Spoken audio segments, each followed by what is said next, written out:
India offers great opportunities for motor sports to thrive, and Srinagar is right on top of the places where it can happen. భారతదేశం motor racing లాంటి క్రీడా కార్యక్రమాలకు చాలా అనువైన దేశం. కాశ్మీర్ అనేది ఒక అందమైన రాష్ట్రాన్ని మరింత అద్భుతంగా షోకేస్ చేస్తుందని చెప్పి నరేంద్ర మోడీ గారు పెట్టిన ట్వీట్ ఇది మొన్న ఏప్రిల్ మాసంలో. ఇక మేమేం చేసినాము అంటే ఒక్కసారి మీకు నేను చెప్పాలి. ఇక రాహుల్ గాంధీ గారి గురించి కూడా ఒక మాట చెప్పాలి ఇక్కడ. ఇది రాహుల్ గాంధీ గారిది, ఈయనకు కూడా మోటార్ రేసింగ్ అలవాటు ఉంది.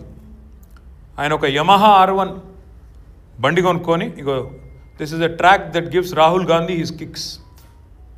రాహుల్ గాంధీ గారు మోటార్ రేసింగ్ ఎంతూజియాస్ట్. ఆయన కూడా నేను అభినందిస్తున్న వారిని కూడా, ఎందుకంటే కొత్త తరం నాయకుడు కాబట్టి సహజంగానే కొత్త తరం ఆలోచనలు ఉంటాయి.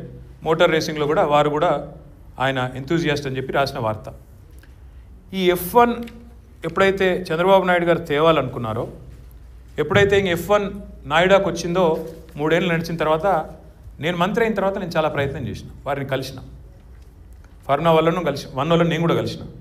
మీకు యాదకుందా, చంద్రబాబు నాయుడు గారు వచ్చి మిమ్మల్ని కలిసిండ్రు 2003లో, కానీ అప్పుడు మీరు రాలేదు, మీరు నాయుడాకు పోయినారు 2011లో. ఇప్పుడు మీరు అక్కడ క్యాన్సిల్ అయింది కదా, ఇప్పుడు మా దగ్గర రండి.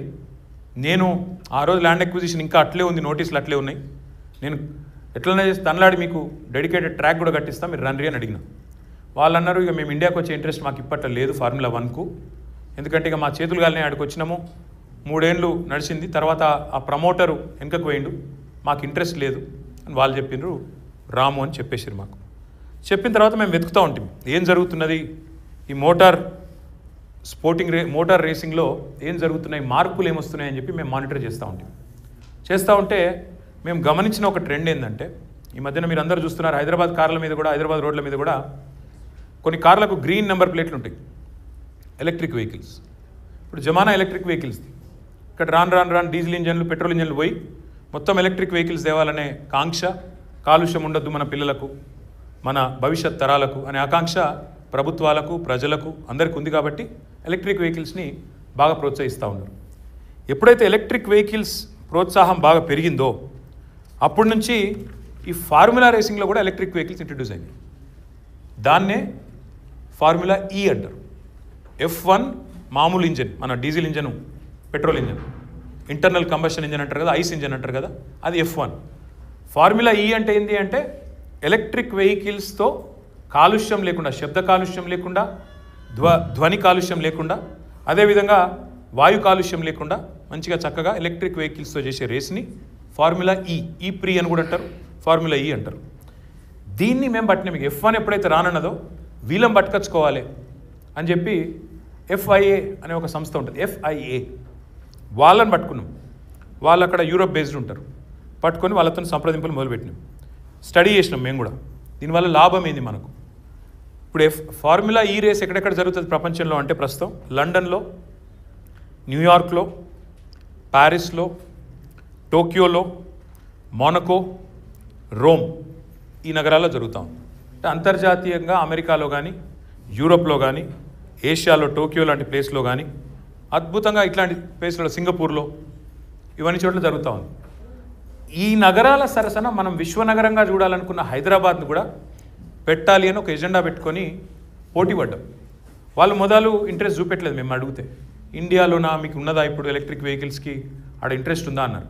అంటే వాళ్ళకి మళ్ళీ మొత్తం స్టోరీ చెప్పిన, చంద్రబాబు నాయుడు గారికి వెళ్ళి మొదలుపెట్టి మళ్ళీ F1 దాకా చేసి మా దగ్గర అయినాయి, చేయలేక కాదు, ఇప్పుడు ఎలక్ట్రిక్ వెహికల్స్ కూడా బాగా అడాప్షన్ పెరుగుతుంది, ఈ టెస్లా వచ్చినాక బాగా క్రేజ్ పెరిగింది, మీరు తప్పకుండా రావాలి అని పట్టుబడితే, అప్పుడు సియోల్ పోటీ పడుతుండే. మన ముఖ్యమంత్రి గారు మన పొంగులేటి గారిని, మన పొన్నం ప్రభాకర్ గారిని, ఇంకా మిగతా మంత్రులను కూడా, ఎమ్మెల్యేలను కూడా పంపించినారు సియోల్కి చూసిరామని. ఆ సియోల్ కూడా మనతో పోటీ పడ్డది. ఆ సియోల్ను కూడా తట్టుకొని సౌత్ ఆఫ్రికాలో కేప్ టౌనో జోహానస్బర్గో నాకు గుర్తులేదు, ఆ నగరం కూడా మనతో పోటీ పడ్డది. వాళ్ళందరితో తట్టుకొని, వాళ్ళందరినీ కాదని కొట్లాడి, సియోల్ను తలదన్ని, సౌత్ ఆఫ్రికాలోని జోహానస్బర్గ్ను తలదన్ని, మన హైదరాబాద్కు వాళ్ళని ఒప్పించి మెప్పించి ఫార్ములా E తీసుకొచ్చింది. అయితే ఏం లాభం అని మీరు అడగొచ్చు. ఏం లాభం అంటే, ఫార్ములా Eతోని మేము ఒక ఫార్ములా E లెక్క చూడలే. ఫార్ములా Eని ప్రేక్షకులు ప్రపంచవ్యాప్తంగా 49 కోట్ల మంది చూస్తారు. టీవీలల్లో ప్రత్యక్షంగా మొత్తం కలిపి 49 కోట్ల మంది చూస్తారు. దీనివల్ల ఇక అంతర్జాతీయంగా కొట్లాడి చేసి మొత్తానికి తెచ్చినాం. మేము ఆలోచించింది ఏంటి అంటే సస్టైనబిలిటీ ఎలక్ట్రిక్ వెహికల్స్ అనేది ఒక ట్రెండ్గా మారింది, ట్రెండ్గా మారిపోయింది ఏది మొత్తం ప్రపంచవ్యాప్తంగా.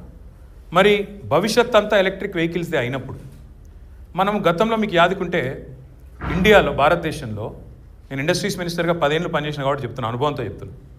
చాలాసార్లు మేము ప్రయత్నం చేసేది, ఎవరన్నా కొత్త కార్ల కంపెనీ పెడుతున్నారు అంటే మన దగ్గర తీసుకురావాలి. సుజుకి వాళ్ళని కలిసినాం, మారుతి వాళ్ళని కలిసినాం, చాలామందిని కలిసి మీరు మా దగ్గర రండి హైదరాబాద్ కంటే వాళ్ళు 2 చెప్పేది. చెన్నైలో మాకు చాలా పెద్ద ఎత్తున మిగతా మా సప్లయర్లు స్పేర్ పార్ట్స్ ప్రొవైడ్ చేసే వాళ్ళంతా ఆనే ఉన్నారు. మొదటి నుంచి ఫోర్డ్ కానీ ఇంకోటి కానీ అంతా చెన్నైలోనే ఉన్నాయి, ఆడికే పోతున్నాం అనేది, లేదా పూణే పోతున్నాం అనేది.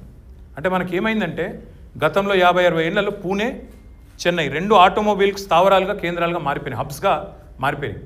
మరి కొత్త తరం వెహికల్స్కి ఏమో ఇవన్నీ అవసరం లేదు.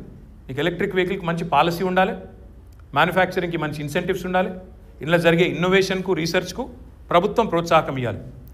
ఒక విత్తనం ఈరోజు పెడితే చెట్టు 5 ఏళ్ళకు మొలవచ్చు, 10 ఏళ్ళకు మొలవచ్చు, 20 ఏళ్ళకు మొలవచ్చు. ఇప్పుడు చంద్రబాబు నాయుడు గారు ఆయన ప్రభుత్వం ఉన్నప్పుడు జీనోమ్ వ్యాలీ అని పెట్టిండు. ఇవాళ జీనోమ్ వ్యాలీ 24 ఏళ్ళ తర్వాత, 20 ఏళ్ళ తర్వాత, 15 ఏళ్ళ తర్వాత ఇవాళ ప్రపంచంలోనే ఒక ఇంపార్టెంట్ లైఫ్ సైన్సెస్ క్లస్టరు, ప్రపంచంలోనే 1/3 వ్యాక్సిన్స్ తయారవుతున్నాయంటే అక్కడికి వెళ్ళి తయారవుతున్నాయి. అంటే అప్పుడు పెట్టింది ఈరోజు మనకు భవిష్యత్ తరాలకు ఉపయోగపడుతుంది. అట్లే మేమేమి ఆలోచించినాం, జీనోమ్ వ్యాలీ లెక్కనే ఎలక్ట్రిక్ వెహికల్స్కి ప్రోత్సాహం ఇస్తూ అందులో ఇన్నోవేషన్, అందులో రీసెర్చ్, అందులో మ్యానుఫ్యాక్చరింగ్ కూడా ప్రోత్సాహం ఇస్తూ ఈ ఈవెంట్ను కూడా దాంతోపాటు జత కలిపి ఒక వారం రోజుల పాటు మొబిలిటీ వీక్ అని పెట్టి ఇన్వెస్ట్మెంట్స్ అట్రాక్ట్ చేయాలి, ప్రపంచవ్యాప్తంగా ఈవీ ఎంథూజియాస్ట్ని అట్రాక్ట్ చేయాలి, చేసి Hyderabad should become the mobility capital of India. Electric వాహనాలకు మ్యానుఫ్యాక్చరింగ్ కానీ, ఇన్నోవేషన్ కానీ, రీసెర్చ్ కానీ, రేసింగ్ కానీ హైదరాబాదే చూడాలి, హైదరాబాదే ప్రధాన కేంద్రం కావాలి. ఇది మా ఎజెండా. అందులో భాగంగానే ఇగో మేము జీవో ఇచ్చినాము 2022 జూలై 11 నాడు, జీవో నంబర్ 465. ఈ మొబిలిటీ వీక్ కండక్ట్ చేయడానికి మొన్న నేను చూసిన రేవంత్ రెడ్డి గారు ఆనంద్ మహీంద్రా గారిని స్కిల్ యూనివర్సిటీకి ఎండీగానో ఇది అపాయింట్ చేసింది, చైర్మన్గా. అదే ఆనంద్ మహీంద్రా గారిని మెంబర్గా అపాయింట్ చేస్తూ మేము కూడా, ఎందుకంటే మహీంద్రా రేసింగ్ కూడా ఈ ఫార్ములా ఈ రేస్లో పాల్గొంటుంది ప్రపంచవ్యాప్తంగా, ఆయనను కూడా మెంబర్గా అపాయింట్ చేస్తూ, అడ్వైజర్గా అపాయింట్ చేస్తూ మా ప్రభుత్వం ఇచ్చిన జీవో ఇది.